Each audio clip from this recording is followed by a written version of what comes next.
జీవితం అందరికీ స్ఫూర్తిదాయకమన్నారు నందికొట్కూరు ఎమ్మెల్యే గిత్త జయసూర్య. ఇక బడుగు బలహీన వర్గాల అభ్యున్నతికి దామోదరం సంజీవయ్య జీవితాంతం పాటుపడ్డారని కొనియాడారు.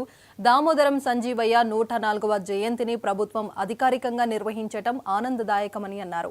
ఇక దామోదరం సంజీవయ్య తన ప్రాంతవాసి కావడం మనకు గర్వకారణమన్నారు. దళిత కుటుంబంలో జన్మించిన ఆయన ఆంధ్రప్రదేశ్ ముఖ్యమంత్రి స్థాయికి ఎదిగారన్నారు. ఉమ్మడి కర్నూలు జిల్లాలో రాజకీయంగా ఎదిగిన కుటుంబాలకు ఆయన అందించిన సహాయ సహకారాలు మరవలేనిని అన్నారు.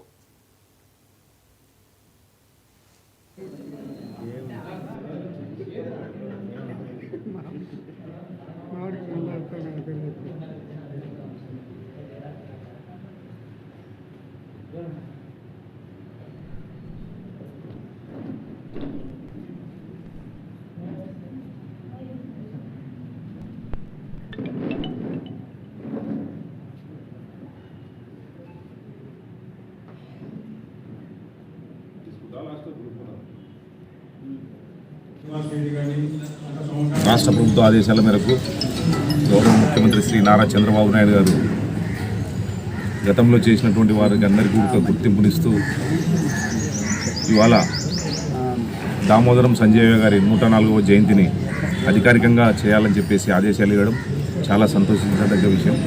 ఎందుకంటే చంద్రబాబు నాయుడు గారు బడుగు బలహీన వర్గాల వారిపై ఉన్నటువంటి ప్రేమానురాగాలను మరోసారి రుజువు చేసుకున్నారు.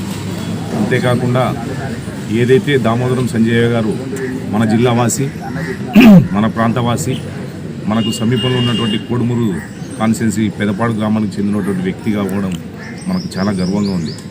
ఎందుకంటే ఒక దళిత కుటుంబంలో జన్మించి ఆయన తండ్రి గారు ఆయన పుట్టిన కొద్ది రోజులకే మరణించడం, వారి మేనమామ గారు ఆయనను స్కూల్లో చేర్పించి చదివించి, అలాగే విద్యాబుద్ధులు వచ్చిన తర్వాత కూడా మద్రాసులో పట్టా పుచ్చుకున్న తర్వాత రాజకీయాల వైపు ఆకర్షితుడై ఆనాడున్నటువంటి కాంగ్రెస్ పార్టీలో ఒక పెద్ద పార్టీలో ఆయన ఉమ్మడి ఆంధ్రప్రదేశ్కు 2వ దళిత ముఖ్యమంత్రిగా కావడం చాలా సంతోషించదగ్గ విషయం.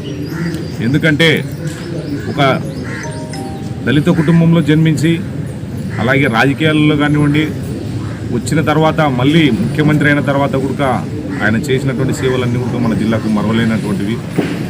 అంతేకాకుండా Congress party all India working ప్రెసిడెంట్గా కూడా ఆయన పనిచేయడం జరిగింది. రాష్ట్ర ప్రభుత్వ ఆదేశాల మేరకు గౌరవ ముఖ్యమంత్రి